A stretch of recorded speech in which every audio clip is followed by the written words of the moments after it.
নমস্কার বন্ধুরা, আজকের ভিডিওতে আমি দেখাবো খুব কম উপকরণ দিয়ে ঘরে কিভাবে পনির বাটার মশলা বানানো হয়, যা খুব সহজে ঘরে বানিয়ে ফেলা যায়। আশা করছি আপনাদের খুব ভালো লাগবে। রেসিপিটা ভালো লাগলে সাবস্ক্রাইব করতে কিন্তু ভুলবেন না। তো প্রথমে আমরা পনিরটাকে নিয়ে কেটে নিলাম পিস পিস করে।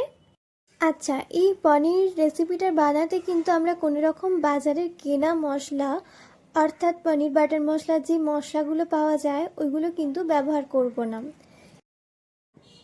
তো পনিরটা কাটা হয়ে যাওয়ার পর দেখুন একটা টমেটো নিয়ে নিলাম, তারপর টমেটোটাকে কেটে নিলাম পিস পিস করে। আপনি আপনার যেমন ইচ্ছা যায় কাটতে পারেন। কারণ এরপর টমেটোটা কাটা হয়ে গেলে একটা গোটা পেঁয়াজ নিয়ে নিলাম। এবার পেঁয়াজটাকেও আমরা টুকরো টুকরো করে কেটে নিচ্ছি। আচ্ছা, এই গোটা রান্নাটায় কিন্তু আমাদের শুধু একটা পেঁয়াজ আর একটা টমেটোই লাগবে, এর বাইরে কিন্তু আর আমাদের কিছু লাগবে না। এরপর টমেটো আর পেঁয়াজটা কাটা হয়ে গেলে আমরা একটা জায়গায় তুলে রাখলাম। তারপর প্যানেতে এক টুকরো বাটার দিয়ে দিলাম। এরপর বাটারটা গলে গেলে এর মধ্যে দিয়ে দেবো আমরা কেটে রাখা পনিরগুলো।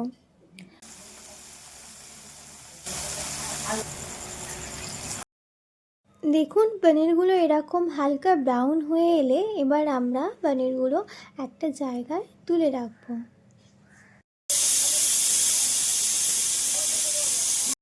আমাদের সব পনিরগুলো প্যান থেকে তোলা হয়ে গেছে। আমরা ওই প্যানেতেই দিয়ে দেবো আবার একটুখানি বাটার আর একটু সাদা তেল। আপনারা চাইলে পুরোটা বাটার দিয়েও করতে পারেন। আমি এখানে একটু বাটার আর একটু সাদা তেল দিয়েছি।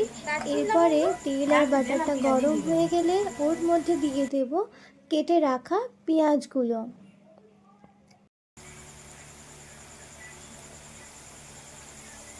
এরপর পেঁয়াজগুলো একটুখানি হালকা নেড়ে চেড়ে ভেজে নিয়ে ওর মধ্যে দিয়ে দেবো দারচিনি, এলাচ আর একটা লবঙ্গ। সবগুলো একটা একটা করেই দিয়েছি, কারণ এখানে গ্রেভিটা আমি খুব অল্প বানাচ্ছি, ওই জন্য সব কিছু অল্প অল্প করে দিয়েছি। এরপর পেঁয়াজটা হালকা ভাজা হয়ে গেলে ওর মধ্যে দেবো টমেটো কুচিগুলো। তারপরে আবার একটু নেড়ে নিয়ে একটু ভালো করে ভেজে নিয়ে দেখবেন যখন সব কিছু ব্রাউন ব্রাউন হয়ে গেছে ভাজাটা, তখন এগুলো আমরা নামিয়ে নেব। তারপরে নামিয়ে রেখে এগুলোকে ঠান্ডা করে আমরা দিয়ে দেবো মিক্সিং জারে। তারপরে এই পেঁয়াজ আর টমেটো ভাজাটা ঠান্ডা হয়ে গেলে আস্তে আস্তে কড়া থেকে সবটা মিক্সিং জারে ঢেলে নিয়ে এই মিক্সিং জারেতেই আমরা দিয়ে দেবো এর মধ্যে দিয়ে দেবো 6টা কি 7টা কাজু বাদাম। তারপর ঢাকনাটা আটকে আমরা এটার পেস্ট বানিয়ে নেব। দেখুন আমাদের এটা হয়ে গেছে। এখন এটা দেখতে কিছুটা এরকম হবে। এরপর আমরা ওই প্যানেতে দিয়ে দেবো বাটার। তারপরে ওই পেস্টটা আমরা দিয়ে দিলাম। পেস্টটা দিয়ে এটাকে ভালো করে নেড়ে চেড়ে নিতে হবে। মিক্সির বাটিটা ভালো করে জল দিয়ে ওই পেস্টটা এর মধ্যে দিয়ে দিলাম। তারপরে এবার এটাকে ভালো করে নেড়ে চেড়ে কিছুক্ষণ ধরে এর মধ্যে দিয়ে দেবো স্বাদ মতো নুন আর একটু শুকনো লঙ্কার গুঁড়ো।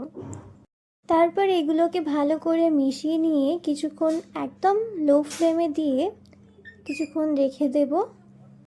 তারপরে 5 মিনিট পর এটা দেখতে ঠিক এইরকম হবে। ঠিক এরকম অবস্থাতেই আমরা দিয়ে দেবো ভেজে রাখা পনিরগুলো। এর মধ্যে এবার একটা একটা করে পনিরগুলো দিয়ে দিচ্ছি। তারপর সব কটা পনির দেওয়া হয়ে যাওয়ার পরে এগুলোকে হালকা করে নেড়ে নিতে হবে। আর পনিরগুলোকে হালকা করে নেড়ে নেওয়ার পর এটাকে হালকা আঁচে কিছুক্ষণ এরমভাবেই রেখে দিতে হবে। এই পর্যায়ে দেখুন আমাদের পনিরগুলো হয়ে গেছে। ব্যাস এবার গ্যাসটাকে বন্ধ করে দিতে হবে। তারপরে এটাকে এরমই রেখে দিতে হবে। তারপরে ঠান্ডা হলে এটাকে সার্ভ করুন। আর হয়ে গেল আমাদের বাটার পনির রেসিপি। কেমন লেগেছে অবশ্যই জানাবেন। খুব সহজ উপকরণ দিয়ে তৈরি এই বাটার পনির রেসিপি, যেমন খেতে তেমন কম সময়ের মধ্যে হয়েও যায়। এটা রুটি দিয়ে, ভাত দিয়ে সব কিছুর সঙ্গেই ভালো লাগে। আপনারা ঘরে অবশ্যই ট্রাই করবেন এবং জানাবেন। ধন্যবাদ, আজকের মতো এইটুকু।